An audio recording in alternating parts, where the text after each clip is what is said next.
Bienvenidos a Colombian Accents. Welcome. Bienvenidos. Hi Patricia, how are you? Very well, Julian. It's very good to see you. Long time no see. I know. Awesome. It's nice to see you too. Would you please share with us who you are and what you do? Sure. Well, I've been a teacher for more years than I want to count, to be honest. I graduated from a Colombian university, from Universidad de los Andes, as a languages teacher. And I also studied in the US as part of my BA. And later on, I did a master's. I took a master's degree in children's literature from Macquarie University in Sydney, Australia, because I like traveling. So it seemed like a good place to go. And I've been a teacher trainer, and I've worked with publishers. And I think I've taught students at almost all ages. And now I work with teachers. I do a lot of teacher training, and I work as a senior curriculum specialist, currently working for Pearson. I'm going on my 9th year. And before that, I worked for the British Council for about 5 years as part of a lot of projects that the British Council has in Colombia. But as usual, once a teacher, always a teacher. First and foremost, I'm a teacher. Of course. Yes. If to be able to do all that, you gotta be a good one at heart, definitely. Patricia, I also wanted to ask you, please, how have you coped with the health crisis, and what has been the most difficult thing or the biggest challenge that you have had to face at a personal level, if you would, please? Okay. Well, part of my job involves traveling, and I love traveling. I love meeting teachers of all kinds and walks of life. And I think that the most frustrating thing for me was to stop traveling, first of all, because I was going to attend a teacher event at Los Angeles, and I had like planned everything like 10 months ago, registration, ticket purchasing, hotel booking, all of that. And I was also planning trips to Mexico, to Brazil, and all of that got stopped gradually as not only my own company, the company I work for, but also the organizers of the events started, like putting measures in place and figuring out how things were going to go. So I have 8 unused tickets that are waiting for me to start traveling again. But I know that with the current situation, it's going to take a while before I can travel. And also, I think it's been good to just stop, put your suitcase away, and just focus on things, and watching events unfold, watching news, curating news, looking at them critically has been a good part of my days. And I think that something that frustrated me was that many people tried during this shelter in place situation to translate, just to move their office and to move their school and to move everything inside one tiny space, and just to watch people rushing and trying to do remotely what they used to do in different environments and different scenarios, and just basically killing themselves and driving themselves crazy and exhausted while doing it, has been a bit frustrating, because people have been like in a digital rush to do things, and it just can't happen. We're in a very unique situation, and it demands unique ways of looking at things, ways of solving problems, and people have taken at least 3 weeks to realize that. Yes, definitely. I heard you say, I heard you mention the amount of news and information. I read a term the other day online. I think it was infodemic. It was pretty good because yes, the more you watch news, the more you watch the news cycle, the more anxious you would get, and the harder everything would seem for anyone. I agree with you. Now, these times are just a bit, well, not a bit, but they're very unusual. None of us really were prepared for what we're facing now. And I wanted to ask you on these new normals, like there's a new normals in our life, like trying to emulate your workspace at home, for example. What new normals do you actually think we should keep after this crisis is over? What do you think?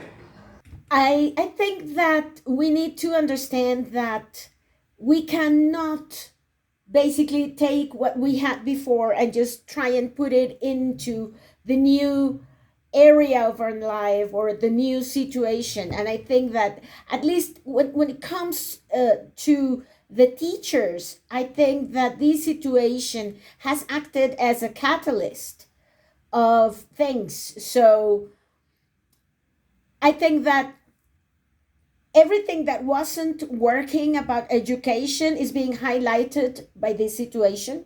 But at the same time, everything that is good about education and why education is necessary has also become more and more visible. Like parents who most of the time work with schools and with teachers to share the common goal of educating children, but who also despised of teachers and education have come to realize how important education is to society. And uh, I think that us as teachers also need to sit down and take very careful inventory of our skills. And basically what I would advise teachers to do is think of their own skills as something that should belong in three buckets. So, bucket number one is outdated practices, things that are no longer useful, teacher centered approaches that cannot work neither on a physical nor on a virtual environment. Um, Memorization for the sake of memory, and rote practice, like when you do math. Remember when we did algebra in high school that we had like 200 exercises to do? All of those are outdated practices that we need to put in a bucket. Let's call it bucket number one, outdated. Bucket number two are those practices that we call classic. They are classical because they worked for us in the past and they still work for us in now. Like collaborative learning, like more learner-centered approaches, like all of the things that we've discovered that worked for us 15 years ago, and if we apply them, they still work for us. Like storytelling, for example. Storytelling has existed since the beginning of times. That's part of civilization. That's part of who we are, telling stories. And that's going to work. If you want to engage students in a Zoom call, you're going to need to tell them a story, to give them a narrative that they can relate to. So those practices that have worked for us in the past and that are still useful, you put in bucket number two. Those are classics. It's like the canon of teaching. And then in bucket number three, you're going to put those practices that we haven't tried enough yet.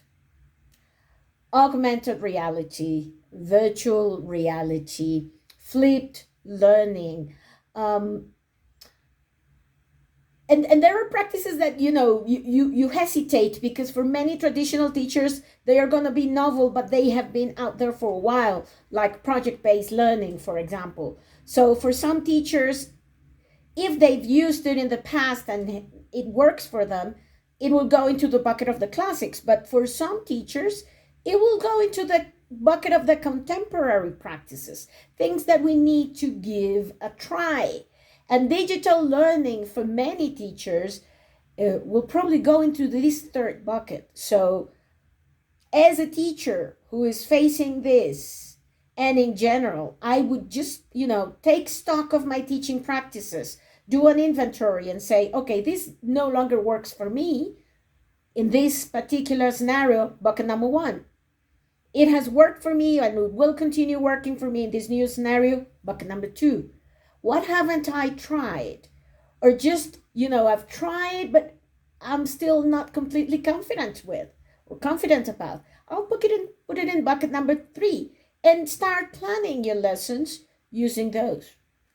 And that's like the one thing that I would do. Second thing that I would do is do less, but do it better. Many teachers walked in and out of classes and barely had time for lesson planning. I would do less with my students on a face-to-face basis, but I would plan it so carefully. And I would team up with other teachers to plan my lessons if I can, and if the school allows it. And dear God, let the schools allow for more professional learning communities. So that would be like the other thing that I would do. And number three, I would work with school authorities to help them understand how changes and more careful planning and more thoughtful planning and assessment of lessons needs to take place. I think that those would be like my three big things, Juliancito. Awesome. Now, what was the reaction like from your clients? Because I know you work for a multinational company, and you have clients not only in Colombia, but you have clients all over the world, and particularly in Latin America, where you do your work. And what was the reaction like of the schools, and what was the thing that they needed the most help with? Patricia, please. I'm going to start in the same way that the pandemic started. So, for example, China. A year ago, I started doing a series of webinars with customers in China, which had a lot of, obstacles to overcome when it came to technology and just choosing the kind of product that they wanted to be trained in. And I said, okay, why don't we do this product or that product that has beautiful technology, wonderful platforms, very inclusive, and it had like all different learning scenarios. And they were like, no, we want these titles that were paper and pencil, like the oldest titles in our catalog. And I was like, why? Well, the thing is, in China, for example, where teachers are regarded with, a very high level of authority, it is very easy to have a classroom with 200 students. Now think of a regular Colombian classroom with 200 or 300 students and a single teacher.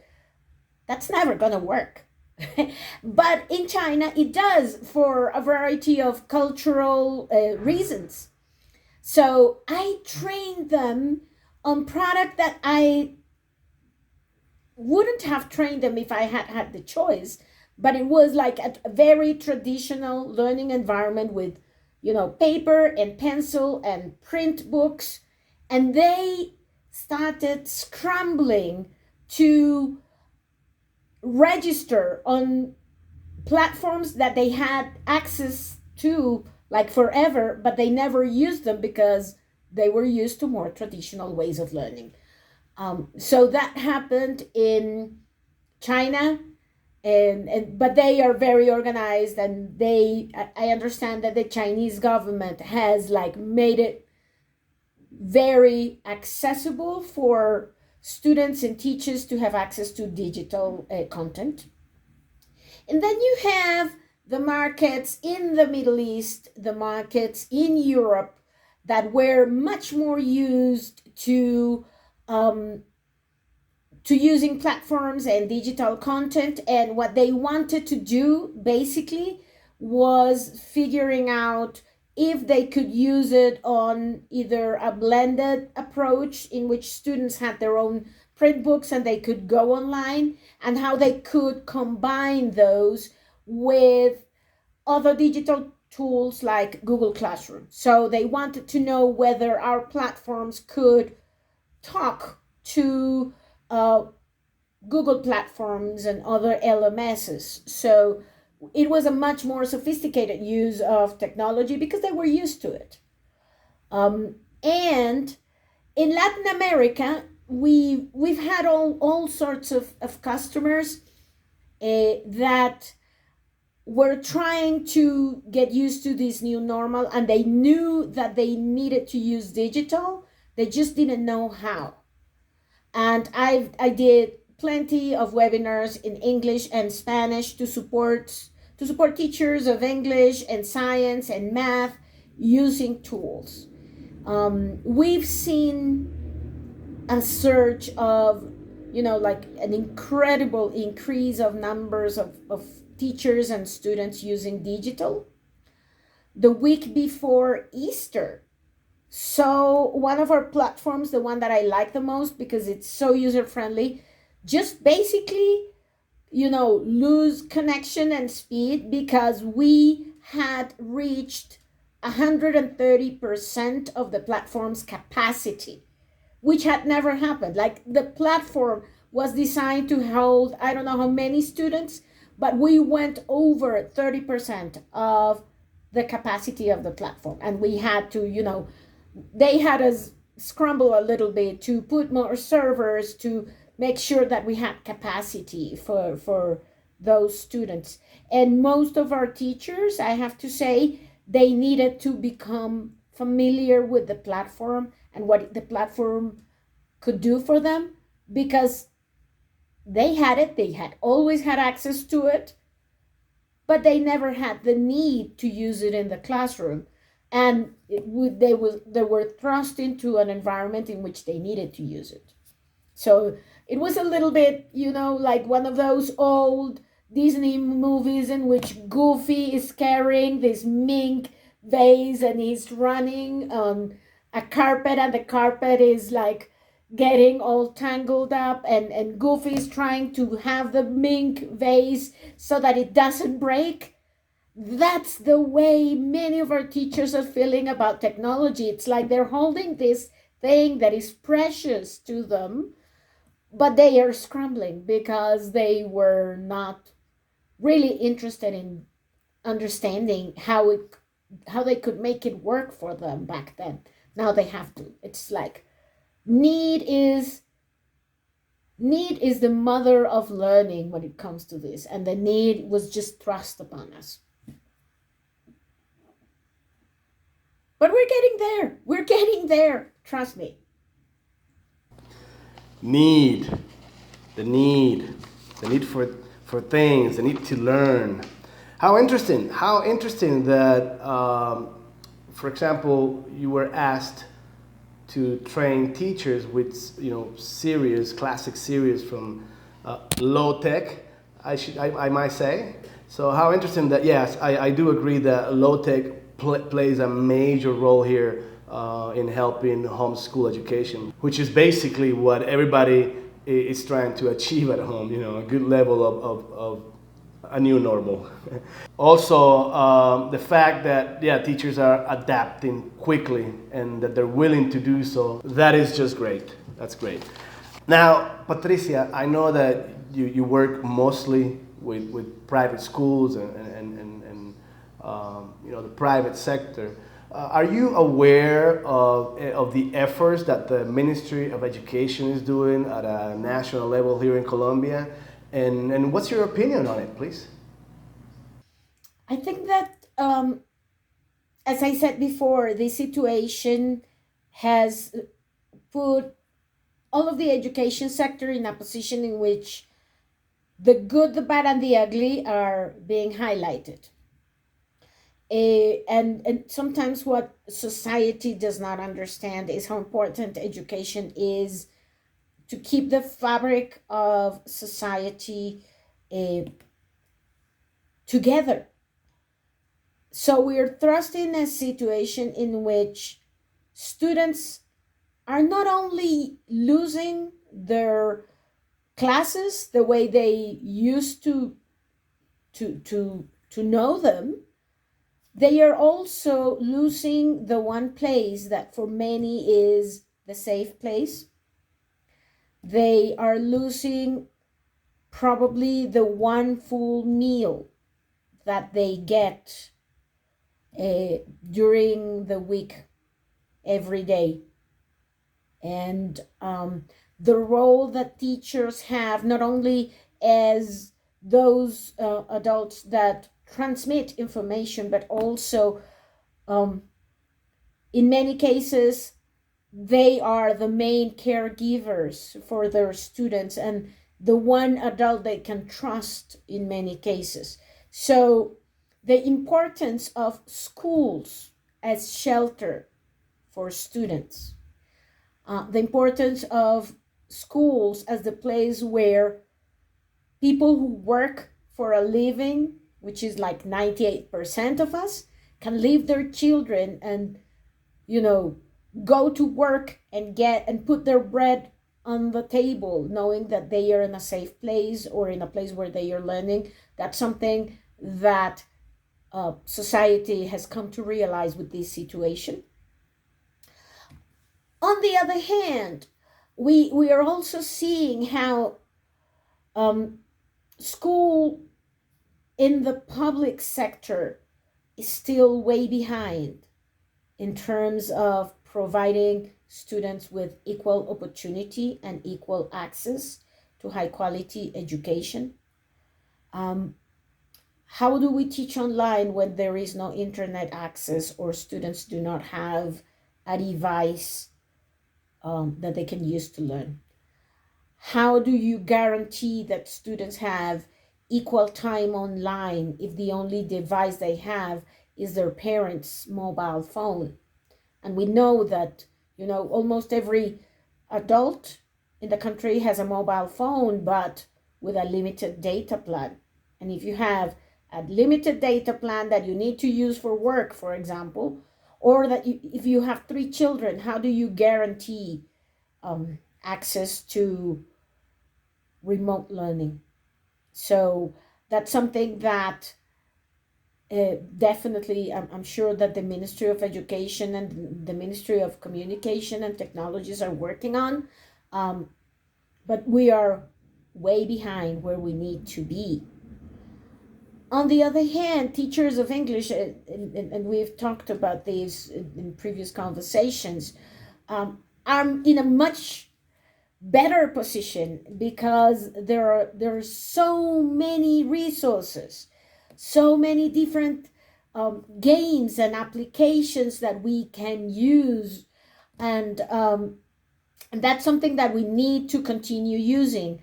When this started, I was approached by colleagues working in the public sector saying we need access to resources. And one of the good things that this situation has brought is that there is an enormous amount of resources that are now free in terms of access. And I think that teachers in the public sector, in the private sector, it just has equalized that. Everybody has access to resources now. So even though the situation has also highlighted the huge inequalities that we have in terms of education and access to high quality education, we are at a moment in which we can and should redefine ourselves as teachers, no matter if we're working in the private sector, in the public sector. We need to sit down and reconsider how better we can serve our students. Yeah. Like an opportunity to change things that need to be changed right now in public sector and private as well. Most English teachers have an edge because, as we have discussed before, we just have way too many digital tools and strategies and consultants like yourself helping practitioners in the classroom, and somehow I do believe they have an edge. But not everybody has jumped in the technology wagon in the last 10, 15 years, 20 years. Um, as they should have. But for those who have not yet and find themselves struggling, as you mentioned before, to do what they have to do now, what would you recommend would be the three or two or the one top skill that teachers need right now to face the current situation? What would you say, Patricia? I think that more than a single skill, I would ask teachers to consider themselves within a 21st century vision of teaching and learning. And that is just not one skill. It's just one huge framework within which we need to redefine who we are, what types of pedagogies are really going to make an impact and serve that vision. What kind of leaders do we need in education to enact that vision, and how we are going to implement that. So it's not just about uh, a single skill, although I keep thinking that thinking outside the box and being open-minded is what we're going to need the most in terms of a single skill. But being open-minded is something that we could use for greater purposes. Like, I can be open-minded to accept that I need to use technology in my classroom, and that's very important and also very practical. But when you think beyond that, we need to redefine the educational systems. We need to ask ourselves questions like, could we get better results if we think of our learning environments as something that is not necessarily confined to the classroom, which is what we've been discovering these days? Um, so, learning in what time, in what space, what type of learning we want to engage our students in, how we want to do it, what type of support are we receiving from um, the administrators and the leaders in education, and how we can just think outside the box. Who said that education could only take place within the four walls of a classroom? We already knew that the classroom could not reproduce the type of reality that our students were facing once they walked outside of our classroom. So, what this situation has brought forward is, boom, forget about the walls of a classroom. They don't exist any longer, or not for the time being. So, how do we make learning possible in this new normal, as you mentioned, Julian? And this is a very fragile normal. And but we need to make it work, because we don't know how long we will be within this new normal. If we watch the news from different sources and with a critical view, if we rely on facts and what we know about the virus and the race for a vaccine or for a cure, what we can anticipate is a period of 18 to 24 months before a vaccine is found. That means that we are either staying at home for long periods of time, or go into a cycle in which we go to the classroom in whatever country in the world until the the contagion peaks a certain number, and then we're sent back home for a period of time till the situation stabilizes a little bit, and then we go out, and we're going to be going in and out. So we're not going to have a stable learning environment. We're not going to have a single learning environment. In that sense, we're going to be going in and out of classrooms for the next 18 to 24 months until a vaccine is found, tried, tested, and made available worldwide. So we need to become very creative. We need to become very flexible. We need to think outside the box, and we need to be very patient. So it's not a single skill, it's like a whole set of skills. But the first thing that we need to develop is this capacity to understand that situations change and we need to change with them.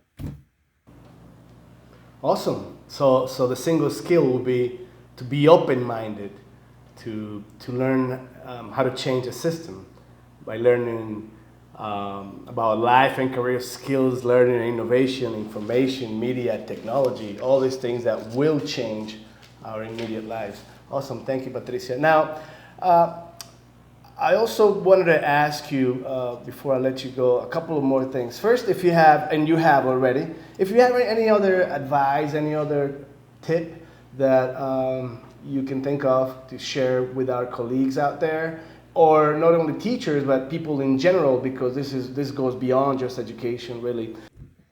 Okay, I think that this year, and probably the next one as well, is going to put all human beings to the test. This is the year in which we're going to discover what we're truly capable of. This year is going to put all of us to a test, and it's going to bring forward the worst of us, the worst of people, and the best of people. And my advice would be hang in there, because we're going to see things that we really don't want to see. We're seeing them right now, and we need to become very resilient, very resourceful, because I think that when all of this is over, we're going to be certainly better human beings, more creative, more resilient, more flexible in the way we think. And also, despite the fact that we're all separated right now, more caring of the human relationships, how we engage with the rest of us as a species, how we engage with the environment, and how we engage with knowledge, with intellectual curiosity. So even though the situation looks dire and worrying, and it is, it's also a perfect moment for us to take inventory of who we are, develop the best of us, be tolerant with people who are not going to show their best. And even though we're going to be relying on technology a lot, human connection matters so much. So send love to your students through Zoom, through a call. Make sure that parents are reached out, that they know that teachers are their biggest source of support in this new normal that is also so unsettling for parents and for children. Thank you, Patricia. Thank you. Patricia, before we let you go, what's your outlook on your industry in the months to come? And what do you think, how do you see yourself? What role do you see yourself playing in the months to come, helping your clients? Could you share your vision with us, please? Well, I am going to go in a transition. I'm going to move to a company that has been created with a catalog that stems from the company I work with, from Pearson. It's going to be a new company also dedicated to education. And the fact that there are groups of investors and people who want to continue working on education and doing, like what they do best, bringing the best in research and development to have better products, more suitable for the type of students that we want to educate, like the learner profile, also with a heavy emphasis on technology.